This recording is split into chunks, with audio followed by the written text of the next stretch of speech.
What's going on? This is your man John Fortune, your host of the Frustrated Fan Sports Show. And today we saw another really good game. But at the end, the Eagles sat up there and get past the LA Rams 28-22.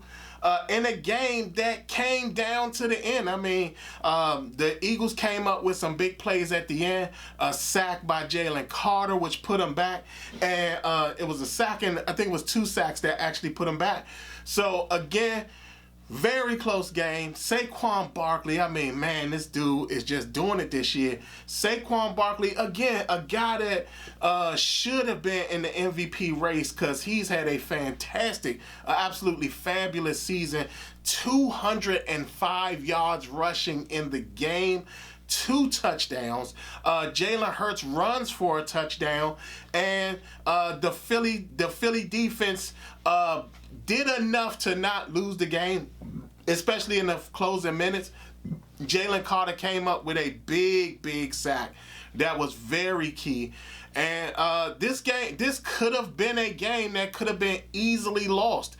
It was something. The receiving issue is probably still there for the Philadelphia Eagles because it seems like the receivers weren't really out there playing as much. But this was a running game because of the snow and the weather and everything like that. So that did play a major factor in this game. But very good game. Very good game. Very close all the way to the end.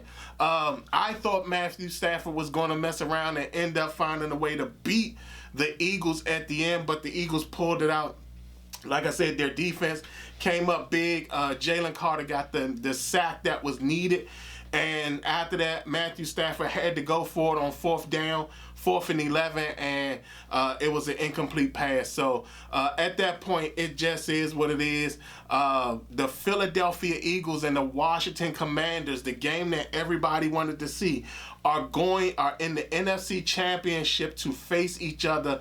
This is going to be something. I mean, you're talking about they split the season series, but this is for the opportunity to go to the Super Bowl, and I think that the game with Washington and Philadelphia is going to be a big game because Washington in the first game, which was a Thursday night game, after coming off of a Sunday night game, they got beat. The Philadelphia Eagles beat them in what was a very dull Thursday night game.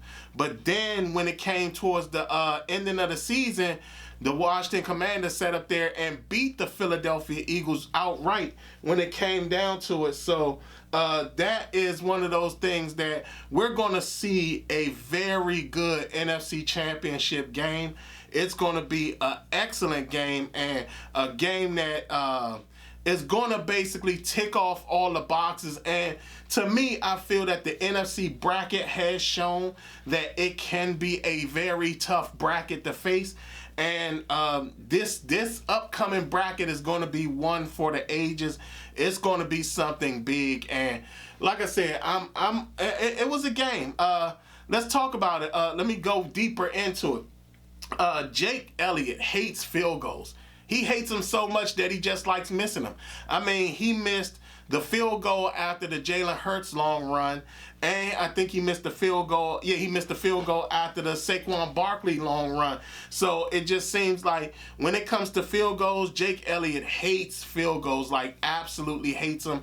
And like there's nothing you can do with that because if you can't make a field goal, your team has a chance of actually being beat.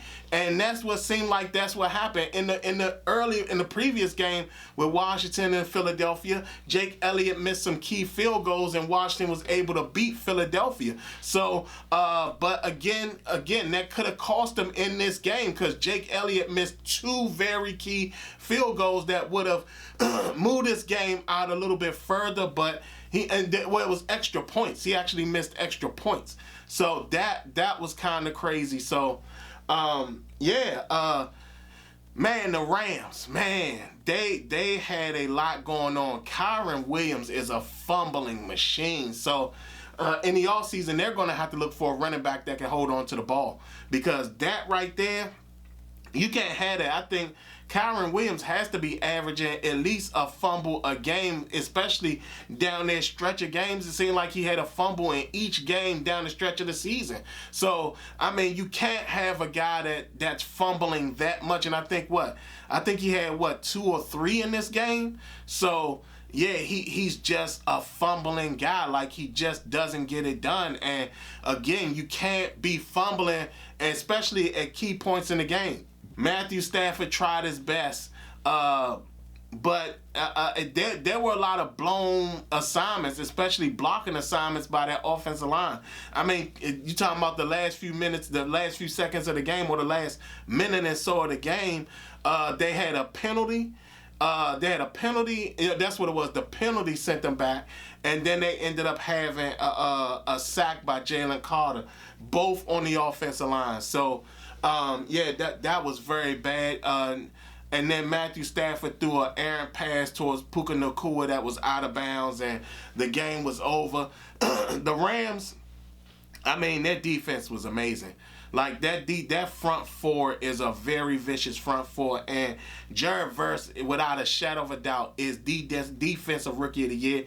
I mean, he was fantastic in this game. He was not playing around, and I think they had about maybe 6 sacks on Jalen Hurts this game, and I mean, they got a future at the defensive line standpoint, because that defensive line is incredible. Their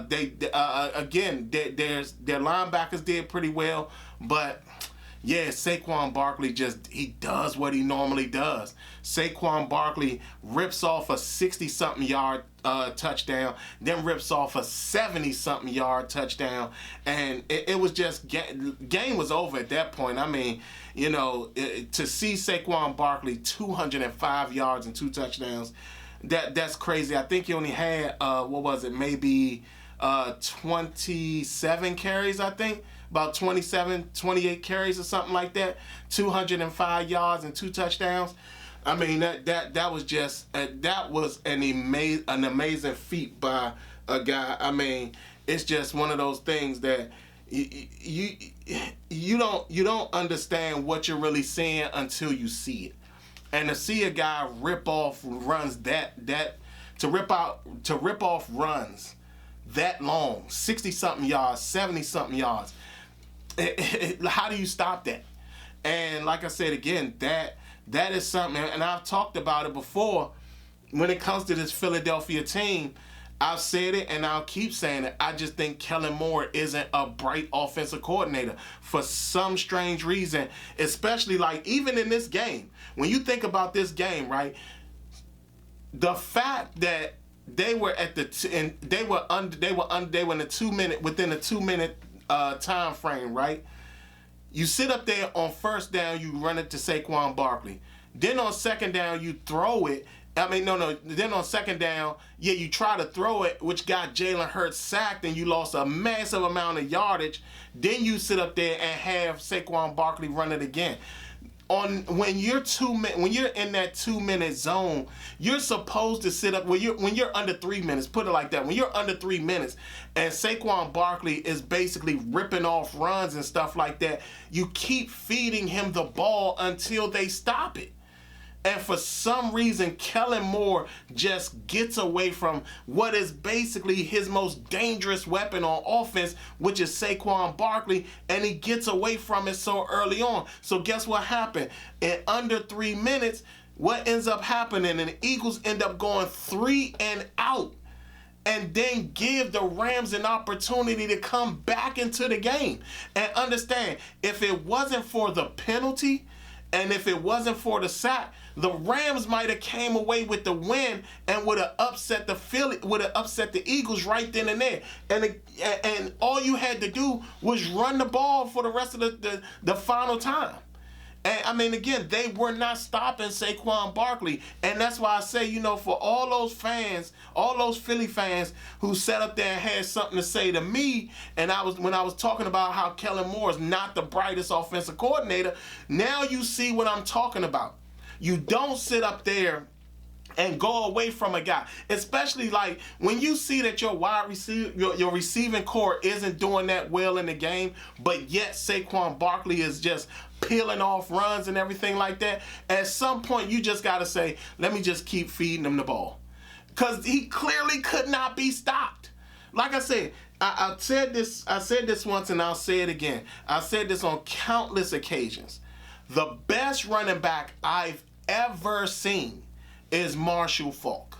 Saquon Barkley is right behind him at number 2. And don't get me wrong, I've seen Barry Sanders, I've seen Emmitt Smith, I've seen guys, Corey Dillon, I've seen guys who put up really good numbers.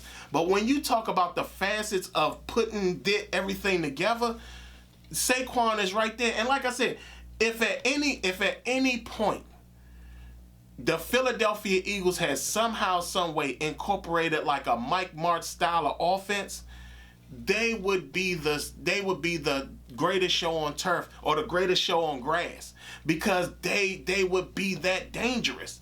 Again, they don't even utilize Saquon as a receiver out the backfield that much at all. So the fact that they don't utilize that as much as they should is crazy. Absolutely crazy. But again, like I said, they get out of there. The Eagles get out of there with the win, with the victory, and they will be seeing the Washington Commanders. This will be our third game against each other in the season, and this is going to be a big game, a really big game. And I know Philly fans, they're going to want to talk trash. Go ahead, talk the spiciness. Y'all love talking spicy. But again, I've seen it happen. We've seen it happen. We saw what happened in that last Washington Eagles game. We saw what happened in that game. And this Washington team is not coming to play. They're proving a point, and they're making a stand. So again, like I said, good victory for the Philadelphia Eagles. They came close to losing. But they pulled it out. I tell you that, and it was good. It wasn't a bad thing. Y'all tell me how y'all feel. Philly fans, y'all tell me how y'all feel. How do y'all feel about this victory? Do y'all feel good at the fact y'all just moved on, or do y'all feel good about the performance of your team? How do you feel about what was going on in the last few minutes of the game where y'all went 3 and out? How do y'all feel about Kellen Moore? Do y'all feel that Kellen Moore could have cost you the game if by chance the Rams went down there and scored? Y'all tell me what y'all think. Other than that, this has been your man John Fortune, and this has been the Frustrated Fans Sports Show.